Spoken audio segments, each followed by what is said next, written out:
friends, and welcome back to PostScript Interviews. John Petersen here from the Arlington Institute, and we're continuing our interview with me by my friend Karin Sokel, who is a business coach and an individual coach and works with our mutual friend Joe Dispenza, and we're talking about a little bit about some of the themes and the issues related to the talk that I just gave here in May the 15th here at TransitionTalks. So welcome back and let's go. All right, John, thank you. We talked a little bit about the nature of the universe and how that all works on a big cosmic scale, and that our beliefs are also involved in that because we are electromagnetic beings and we're affected by a lot of the chaos that's going on. I just want to ask you about the nature of us as humans. We are fundamentally changing, and we want to make sure that we're changing in a more evolved way. But there are, as I understand it, maybe two different ways we can go, two trains of thought around that, of beliefs. And so my question is, what's at stake here for humanity? Well, it's an interesting question. Humans respond to trauma or ambiguity or chaos in one of two kind of ways. And in the case for most people is they retreat. They do one of these things and they get defensive and they don't know and they generate fear. And by the way, in those kind of situations, they reach out to governments and other kind of entities to help provide stability, and because they don't think they can deal with it by themselves. There's another group, a smaller group, that looks at these big changes as opportunities, and the unique kind of situation that will allow you to re-engage, learn something, engage, raise the height of your kind of who you are, and so on. And that is the group that is the animating group for, I think, this transition to this new world. It is got to be a group that sees themselves and sees the world in a different kind of way. And I don't know how that works. We all know the bit about old souls and the incarnational kind of process, and that some of us have been around a long time, and and we've gotten to the place now where we're ready and can see ourselves and see reality big enough and broad enough that we can rise to this kind of occasion, and others are just not at that point yet. By the way, as you know, the theory is, or all the indications are, is that everybody makes it in the end. It just takes, more experiences for some other folks. And so I think that I kind of look at it the same way when you just look around any group of people. That some folks are motivated and see the world in broader terms. Some are fearful. Some are a lot are in the middle, and this is just the kind of the net advance of humanity that's led by a group of kind of the leading edge that are open. That there's a real, the engineer and the kind of, I'm not a scientist, but the scientifically oriented aspect of me really wants to revolt to the whole idea about spiritual evolution and other kind of things, because I think that we envelop these kinds of events that we don't understand effective, where you can't, then you make these things, which is what religion, the focus, that's been the function of religion, is to try to explain what the ineffable at the time. And so there are a lot of folks who want to explain this whole process in kind of soft, woo-woo, spiritual kind of terms. And I don't want to disparage that, but what I want to say is there's a reality behind all of this about how it works and why it works, and we just don't understand it. And so we're trying to work our way into making some sense out of it. But it is not magic. It seems like magic to us, but it's an evolutionary process. You got a leading edge group that is trying to learn how to do this. The aliens are coming because they're in the neighborhood and they're part of the whole community, and it's all going to work together. And you hope that the group of humans kind of get their act together and fast enough that they can deal with this changing environment. And so there's my kind of entry into all of this is to try to understand it from a practical point of view, and take some of the kind of the mushiness and the ephemerous, this kind of nature of it away out of it, the whole thing. You and I both have a picture, a photograph from a temple in Egypt. Yeah. And I love to use that as a model and as an inspiration for myself when I have to overcome myself in different ways. And things like what's been going on with the whole coronavirus and the fears around it and what's going on and all of these major challenges. And I'm sure we're going to see more and more as the years go on. How do we rise to and expand consciousness? And that staircase is an evolutionary symbol for me of sort of initiations that we have to overcome to get to the next level and the next level. And I see us in a very big way experiencing that right now. Yeah. Would you agree? I do, and I think there's some really interesting principles, or some fundamental principles associated with all of this that certainly sustain me in all of this. And one of them is to have this, I think, deep, pervasive understanding that everything's going to be okay. That the universe is basically and fundamentally loving, it's benign, and that you know, in a sense, you could never be really hurt in any absolute kind of terms, and that there is direction to all of this, and that's had happened before other places, and that there are smart guys, maybe we don't know, you know, who are kind of husbanding, the gardeners who are kind of keeping this all growing, and that there is always a solution. I mean, you run out of hope in a hurry if you think that there's no way out of all of this. And so what you got to always keep in your mind is there's a way through this thing. I just got to find it. And that's particularly the case in terms of all of this fake news and all of this stuff. I mean, it's just surreal what's going on right now. You can't tell what's for real. Well, that's a wonderful kind of situation to try to say, well, how do I get in touch with intuition or whatever it is, some other kind of mechanism that is not this linear physical kind of stuff that we've all grown up with, and how do we kind of rise to where we start to see things in a different way and feel things in a different way. What I love about what you taught on Saturday is, in terms of expanding our awareness, is that in the neuroscience and the understanding and also quantum physics, when we close our focus, when we become so laser focused on something, it's very much like the animal world where they're in fight or flight.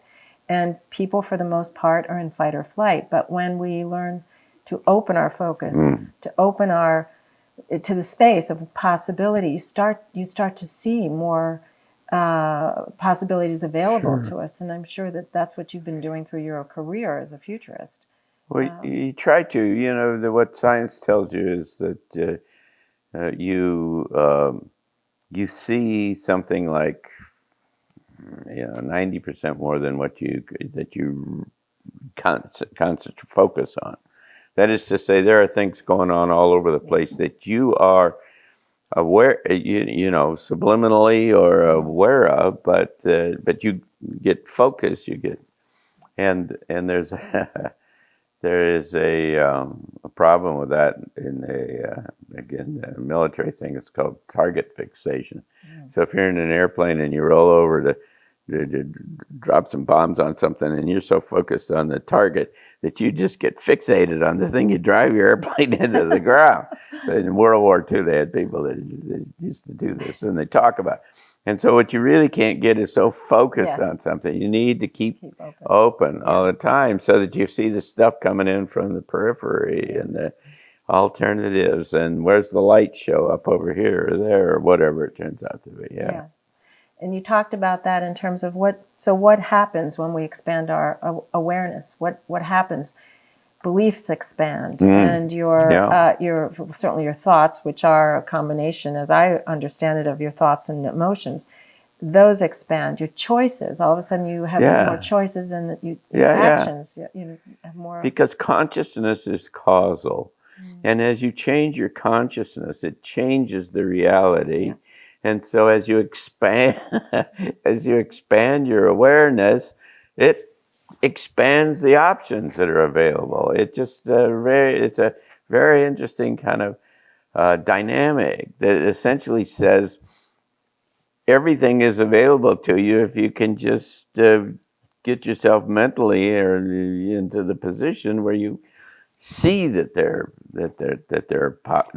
it's all possible.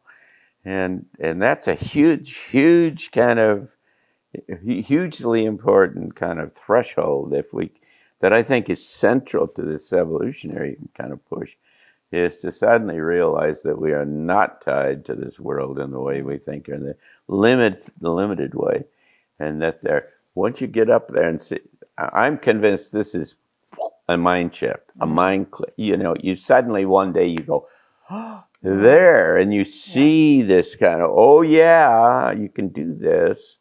And you've heard about it in the past and everything, but there's a kind of, you click over into this new space, and suddenly then the options start to expand, and you start to know how to get to more direction and predictability, and so on. The quantum leap, so to speak. Yeah. I think that, I have found that people love to have kind of the bullet. The bullets of how do we do it? How do we expand our awareness and consciousness? And this is about awakening. And you had a list of the principles. A big list that I can't remember. Well, I've got them you all, probably written them all down. I'd like to actually read them and see if you'd like to respond to any of them, because I think they're really important. And I also think that just reading them, when I've read them and reread them, it literally makes you feel better. Okay. Because you see that there's a process. It's part of the process. So here is what you suggest the principles in order to prepare, navigate, and expand awareness. And I'm just going to start down the list, and then you can just kind of fill in wherever. Question everything. Yeah. I mean... Yeah, you want to start there? We don't, like I suggested earlier, we don't know zip. I mean, we think we know things, and we don't. And so you really have to have a big open aperture, so that you see the things and the ideas and the little slivers of light, rays of light, and other kind of things that come through from the outside. And so you cannot start with the presumption that you know what's going on for sure. It's really like this tentativeness, like I said. I love it, because it takes you right out of the box. You start to question everything. Yeah. I'm just going to kind of You have to be curious, by the way. One of them is about curiosity. And, and you really have to, you can't, I know I have friends. One woman was describing her partner to me the other day, and She said he comes home and he eats. He watches an episode of Gunsmoke every night, and then he goes to bed. Every night, predictably, every night. That's what he does. Well, that's not. You can't do that. I mean, this is you got to be open and curious and trying to find out new things, because the whole nature of this whole exponential thing is new things that are showing up. Well, and this is why, again, we talked about this last time, why TransitionTalks is such a powerful opportunity for people. And you have people live streaming all over the place, and there is always someone who you bring to the table who is fascinating and who helps us expand our, what do I believe? And you need those ideas. You need that input. If you sit around and watch TV every night, and that's kind of your modus operandi, then you're really missing it, because this is about evolution. Right. This is about expanded awareness, and so that's what you got to engage. Yes. You got to do that. Yes. Another point that I find fascinating, of course, a lot of this is about Dr. Joe's work, where you say simply don't get angry or fearful. And in our work, we have learned that you become addicted to your emotions. Mm. And so to be able to make that decision, I'm not going to be afraid, with the understanding that I may be addicted to fear, because it's literally a chemical. And anger, but we also have chemicals for love and for peace, and so it's knowing what you want to move toward is really part of that expansion. Yeah, fear all comes from uncertainty associated with the fear of the future, and which is why when you asked me earlier, I said what you got to do is believe that this is benign, and you got to have some sense of the kind of the loving and the benign nature of the environment that you're in, because otherwise then you have no basis for not being afraid. And so it really has to do with an outlook and your kind of understanding of the environment that you're working in and operating in. And you need to be engaged and open and have that information. I love the idea of this is all a game.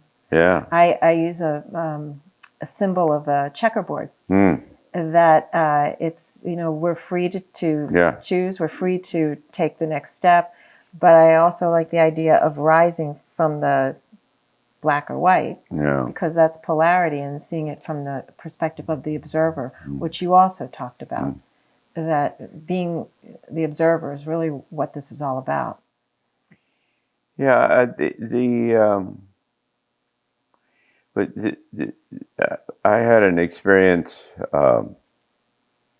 many years ago when I took part in a scientific experiment, a program that where Johns Hopkins University was testing people for. Or not testing, but they were using psilocybin, which you're familiar with, to see how it affected. In that case, they were talking about their kind of your spiritual outlook, whether you could access different kind of levels or spaces of spirituality. I won't go into here. I won't go into the whole story, but in the middle of that experience, which was, you could probably say was the most profound experience of my life, or certainly one of the top 5 or something. I found myself watching myself on the outside, watching my brain, watching myself, and in this kind of passive way, observing what was going on, and that was mind-blowing to me after the fact. When I figured it out, I said I was watching myself. Now, I had another out-of-body experience once when I was doing the same thing, but it was really crystallized around the psilocybin thing. And again, that goes to the whole business. We don't even begin to understand how this all works. And there are all kinds of dynamics in play here. They're really pretty wonderful, but you've got to, you can't get caught up and tied up in presuming that you know how it all works, because I don't think you do. Yeah. So finally, the message is that we have to be different. We have to change. And, Change is about being different. Yeah. I mean, if you do the same thing over and over again, you're going to keep getting the same old stuff. And so if you want to evolve, if you want to play in this space, if you want to be part of the solution to all of this stuff, then you got to get engaged. And everybody has their own things to, I mean, there's no cookie cutter thing that says you got to do this or something. As I said in the talk, I mean, some of these sources say, hey, just be loving and be helpful. I was just going to go there. And you know, every day in the supermarket, smile to somebody or something. And that's where the essence of your heart, you know, gets exposed, and where, you know, people realize who you are. You know, all of us, nobody can decide what you're supposed to do other than you. Yeah. Nobody can decide who you're supposed to be other than you. Nobody can decide what is true other than you. Because truth clearly changes, you know, from one end of town to the other, or one part of the world to another, and from time to time, and so on. And so it's really all about, as an individual, being able to, you know, I talked about having this sovereignty, having in control of yourself, and being able to design and run your own reality. I mean, that's what this is all about. Beautiful, beautiful. And the contemplation of who you want to be, you had a whole list of beautiful contemplations, which we know from the neuroscience is really important if you want to change from an old self, an old state, an old personality, or the same personality, to become someone different, someone new. You have to begin to contemplate, what would that look like? Oh, yeah. Just like your future. What's a possible future? You have to see that for yourself. Who am I? What do I want? What's my purpose? Right. And right there, that starts to expand you, just Sure. that contemplation. Sure. I mean, you should do that for you as an individual. We should all be doing that, saying, who do I want to be? What's the next step? How do I do? But it's the same thing for the world. Exactly. And we need a vision for a new world, so that it provides entrainment. Multiple people can start to focus on it, and we can help to manifest it. And that's one of the things we're trying to do here at the Arlington Institute. Yes, I know. So what's next for you? I mean, it sounds like you're incredibly hopeful. Well, I am. I mean, there's some wonderful things. I don't know. These next few years are just going to be wild and crazy, and very, very interesting. And there are going to be extraordinary breakthroughs. One of the things we're interested in and working on is a vertical farm idea that would, you know, be far, far, far more efficient than conventional farming, and it could solve a lot of the problems associated with the uncertainties of the weather and other such things. And I mean, we've got a number of projects around here about trying to make our little town the center for the thinking about this new world, and how you do that with some facilities and other options. And so there are clearly a lot of opportunities and possibilities associated with how you prepare yourself and get from here to there. I always say, John, you blow my mind of all the things that you're thinking about, that you take action on, that you inspire others around, and I'm so glad that I live fairly close by. I can be part of that. You're kind.